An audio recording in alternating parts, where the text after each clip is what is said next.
যখন আমি এই আলোচনা প্রার্থনা করলাম, মালিক আমার কবুল করলেন, মালিক আমার জন্য উদ্ধারকারী পাঠালেন। আল্লাহ বলে দেয় যে আমি তুমি ইমান আনো কোথায়? আল্লাহ আখিরাত একটা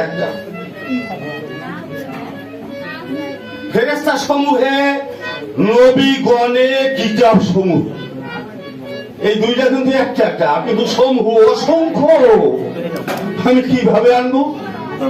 আল্লাহ বলে দেয় তুমি যদি এর থেকে কমাই না আনো তাহলে তুমি কিন্তু পথভ্রষ্ট হবে। আল্লাহ বলে দেয় তুমি কোনো তারতম্য করতে পারবে না। ঠিক আল্লাহ রাসূল, আল্লাহ কাছে রাসূল ঈমান এনেছে আল্লাহর কথায়, ঈমান এনেছে মুমিনগণ, মুরশিদগণ। আর আমাকে ঈমান আনতে বলে এইবার বলে দেয় আল্লাহ এবং রাসূল আর ওই মুমিনদের পথ যারা অনুসরণ করে না, আমি তাদেরকে ফিরিয়ে দেবো, ওদেরকে জাহান্নামে দগ্ধ করিব। আমার কাছে এসেছে মুমিন মুরশিদ এক রূপে, আল্লাহ থেকে এসেছে তার মহাকিতাব বাণী রাসূলের কাছে, নবীর কাছে, আর নবীর কাছে দ্বিগুণ আলো দিয়ে নূর দিয়ে তাদেরকে পাঠাইছে আমাদের কাছে। জিহাদটা চলমান ক্রিয়ায় চালাও। আমি যখন এমনি করেছিলাম তখন এই মানুষটি আমার কাছে এসেছিল, বলছিল সূরা 3 নম্বর সূরা 193 আবার ওই আহ্বানকারীর আহ্বানে তুমি সাড়া দিয়ে যখন আমি ঈমান আনলাম, তখন আমি আল্লাহর কাছে বললাম তুমি আমার অপরাধ ক্ষমা করো, তুমি আমার সরল পথে পরিচালিত করো, তুমি তোমার ওই সালেহীন সিদ্দিকীনদের পথ আমাকে দাও। এই করো বলা। এরপরে আল্লাহ বলল রাসূলের মাধ্যমে তুমি যা আমাকে দেওয়ার অঙ্গীকার করেছো তুমি আমাদেরকে দাও। এইবার আল্লাহ বলে আমি তো তোমার তওবার দরজা বন্ধ করে দিয়েছি। কখন বন্ধ করেছি? এই ধরাধামে এসে বারবার তওবা করে যখন ভঙ্গ করেছি। আল্লাহর আমানত, তার আমানতের হেফাজত করার অঙ্গীকার আমি করে এসেছিলাম, আর তার আমানতের খেয়ানত করেছি, আর তার কাছে যে অঙ্গীকার দিয়ে এসেছিলাম তাও আমি ভঙ্গ করেছি। বারবার আমি তওবা করেছি আর ভঙ্গ করেছি। বারবার আল্লাহ বলছে যে দুইবার তওবা যে ভঙ্গ করেছে আমি ওর তওবার দরজা বন্ধ করে দিলাম। আমি আল্লাহ ওর তওবা কবুল করব না, ওর কোনো ক্ষমা নাই। এরপর আরো কঠিন ভাবে বলে তুই যদি দুনিয়ার ধন সম্পদ সব আমারে দিস তবু আমি তোর তওবা কবুল করব না। আল্লাহ বলে আমার কথা তুই হয় না। এইবার আল্লাহ একটা পথ দেখায়, এটার নাম সুন্নাহ। মনে রেখো, সুন্নাহ মানে বিধান, পথ। আল্লাহ কিন্তু এবার পথ দেখায়। আমি তো আর তওবা কবুল করবো না, তাই কি করবা? তুমি কি আলোর দেশে প্রবেশ করতে চাও? তুমি কি আমার নগরে প্রবেশ করতে চাও? তুমি কি অন্ধকার থেকে আমার আলোর নগরে ফিরে আসতে চাও? তাহলে প্রবেশ করো দরজা দিয়ে, ওই দরজায় যাও। দরজায় আছে কেটা? মুসা। দরজায় যেই ঠাকুর চার করে দাও, সেইখানে সিলবত করো আর ক্ষমা চাও, আমি আল্লাহ তোমার সকল অপরাধ ক্ষমা করে দেব। এইবার আল্লাহ শিক্ষা দিয়ে দেয় কিভাবে দেবে। এ রাসূল, আমি ওই রাসূল পাঠিয়েছি কেন জানো? পাঠিয়েছি তুমি ওনার কাছে যাইয়া, হে রাসূলের কাছে যাই যদি ক্ষমা চাও আমার কাছে, আল্লাহর কাছে ক্ষমা চাও রাসূলের কাছে যাইয়া। রাসূলও যদি তোমার হইয়া আমার কাছে ক্ষমা চায় তাইলে আমি আমার রহমানুর রহিম বাবা, নাইলে কিন্তু আমি কাহা আর ক্ষমা নেই।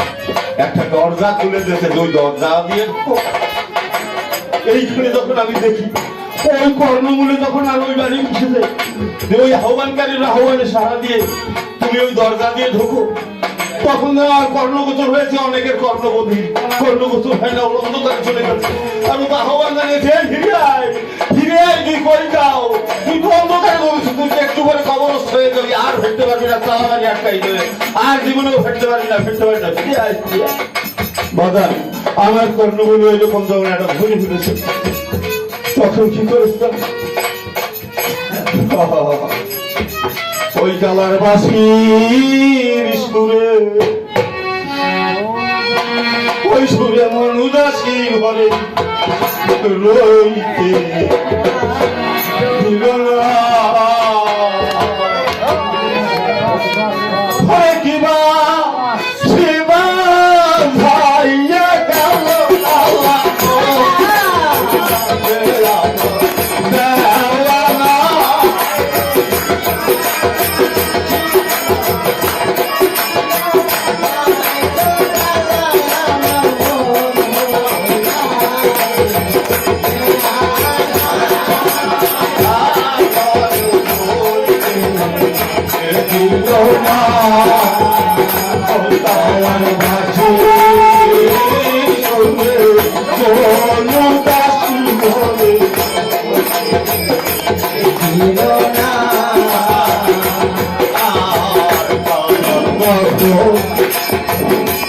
ভাইবাসী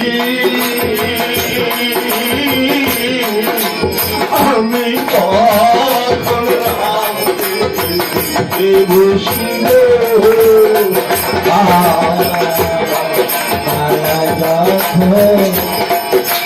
ভাইবাসী আমি কখন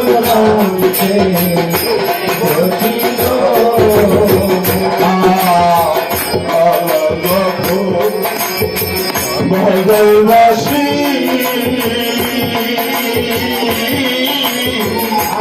আমি কখন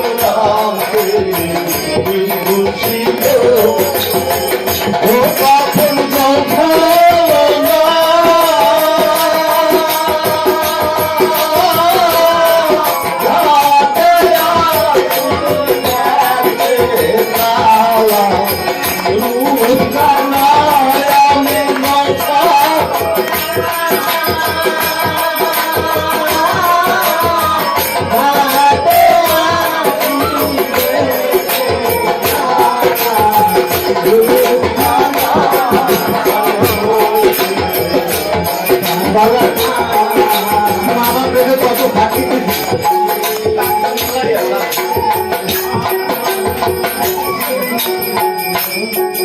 ঘরে বাড়ি কাজ আছে বাবার সংসার মুরগা তো চাইলে কোন সময় নদীর পাড়ে যাবো রে সন্ধ্যা কেন হয় না সন্ধ্যা কেন হয় না সন্ধ্যা কেন হয় না একটু রূপ দেখে সুখ পাবো না এই যখন অবস্থা আমার ওইরকম ছিল ওর অবস্থা হতো যে ঘরে কাজ আছে কিন্তু জল সলনা দিয়ে কাজের টাকা দিয়ে অজুহাত দিয়ে দিয়ে এইরকম ফাঁকি দিতাম মা বাপরে বউ আমার বাবা তো দেখো অত টাকা ওজারে দেখে যে মাথাটা নষ্ট হয়েছে আমি তো বলি আমি ঠিক আছি তোরা নষ্ট দেখ একটু কোরআন দেয় আমার বিশ্বাস করার দরকার নেই আল্লাহর কোরআন কর তাইলে তো হয়ে গেল করবি না রে কাল দূর হুজুরে কইছে মাওলানা কইছে ইমাম সাহেব কইছে ওই জি সাহেব কইছে ওই হুজুরে আছে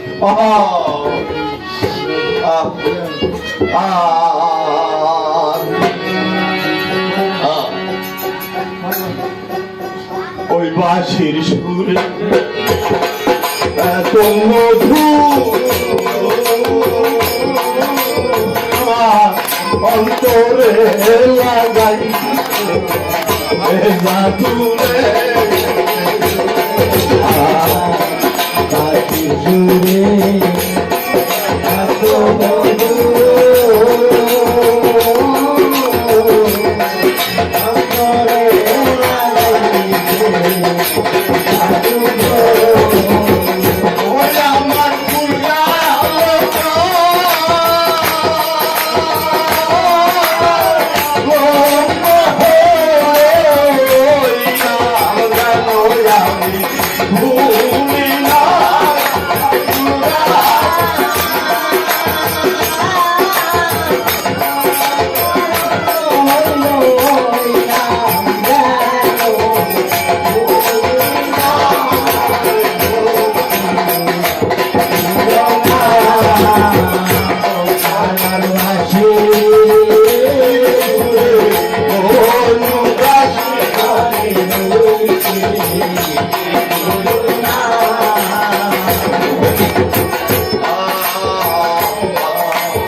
এখন তার বেশি না, কোথাও বেশি না, কোথাও বেশি না। শুধু আল্লাহ কি বলেছে সেই বাণীগুলোর মুখ থেকে বেঁচেছে। কোরআন বললেই আমি কি করবো? আমি সত্যকে অস্বীকার করে মরবো? বলুন, তা যদি আমার মা বাবার অনেক সময় মালিকে বলেছি মাফ করে দিন, আমি পারিনি। আমার আল্লাহ বলেছে তুমি তাদের কথা শুনিস না, তুমি তাদেরকে তোমার মতো ভালোবেসে দাও, কিন্তু খবরদার পৃথিবীর কোনো মানুষের কথা শুনি না।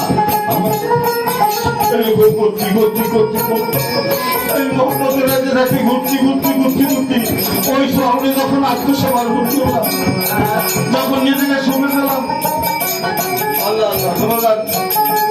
ওনার কাছে যাই, যখন ইমান এনেছি, বিশ্বাস করেছি,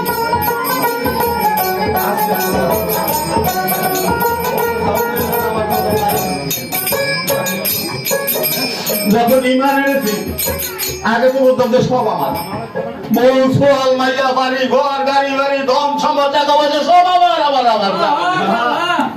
ইমান যখন এনেছি একটু মূল্য হয়েছে যে আমার মালিক হয়েছে আল্লাহ, তবে আমাকে দিয়েছে তাই আমার, এখনো আমার। আমাকে শিক্ষা দেওয়া প্রথম যে অহংকার ছেড়ে দাও।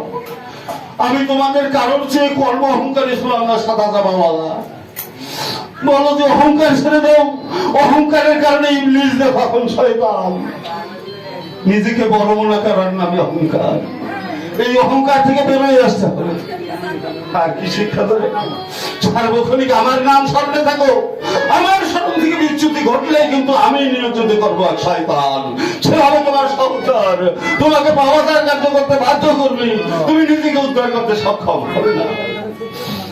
যখন তার স্মরণ করতে করতে ওই দিকে করতে করতে করতে করতে দীর্ঘদিন পর যখন আমি ইমানদার হলাম, শিরিক মুক্ত হলাম, বাদান শিরিক আর ইমানে এক জায়গায় থাকতে পারে না। তাহলে এবার তখন ইমানদার হলাম, এইবার আল্লাহ বলে যে ইমানদার এবার মুসলমান নয়। আর ইমানদার মুসলমান নয়, মরিস না রে, মুসলমান নয়, আমার এই কবলে আসিস না। এবার আত্মসমর্পণ করে কি হলো আমার? আমার মধ্যে আমিও নেই, আমার মধ্যে ধরো তুমি আমার কিছু নেই, এমনকি আমিও নেই। এই যখন অবস্থা, এত প্রেম মহব্বতের মধ্য থেকে সেই মানুষটি কি হলো? দিনে দিনে দিন গুজরিয়ে গেল। যে কিতাব আর হিকমত আমাকে শিক্ষা দেব, আমাকে পবিত্র করলো, কিতাব এবার শিক্ষা দেবো, আয়াত পাঠ করে শোনালো, আমাকে ইমান আনতে রাজি করলো। আর পরিশেষে কি হলো? আমাদের মধ্য থেকে আমাদের কাছেই আসবে। আল্লাহ বলে দিলেন তোমাদের মধ্যে তোমাদের নিকট আমার কোন সতর্ক করে যাইয়া আমার কিতাব দিয়ে সতর্ক বাণী দিয়ে তোমাকে সতর্ক করবে, কিতাব আর হিকমত শিক্ষা দেবে। আর কি করবে? তোমাকে পবিত্র করবে। এর আগ পর্যন্ত কিন্তু বিভ্রান্তিতে এই নিজেকে রক্ষা করতে সক্ষম না, তাহলে কি হবে? অপবিত্র কোনো মানুষ ওই কোরআন পড়তে পারে না, ও বুঝবে না কোরআনের কিছু। কোরআন পড়তে হলে অপবিত্রতার ওই কোরআনের স্পর্শ করতে, তার মানে বুঝতে পারে না। ও রহস্য কথা বুঝতে হলে গুরু জ্ঞান দরকার। এই যখন ভাবনা রাখছে একটু দূর দেশে থাকতে থাকতে আস্তে আস্তে দেখে আমি দেখে এলাম সোনার ছবিরে আমার ভাইয়া দেখি বসে করে ছেড়ে যাওয়ে মায়া লাগে জানি না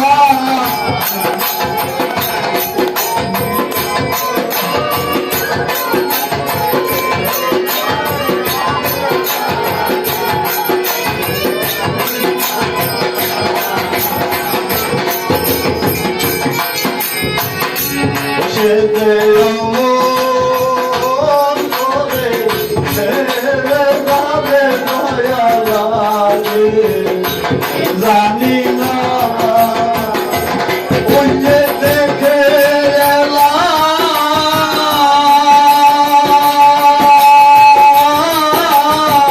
ছোলার ছবি আমি দেখি না আমি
এখন তুমি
Yeah.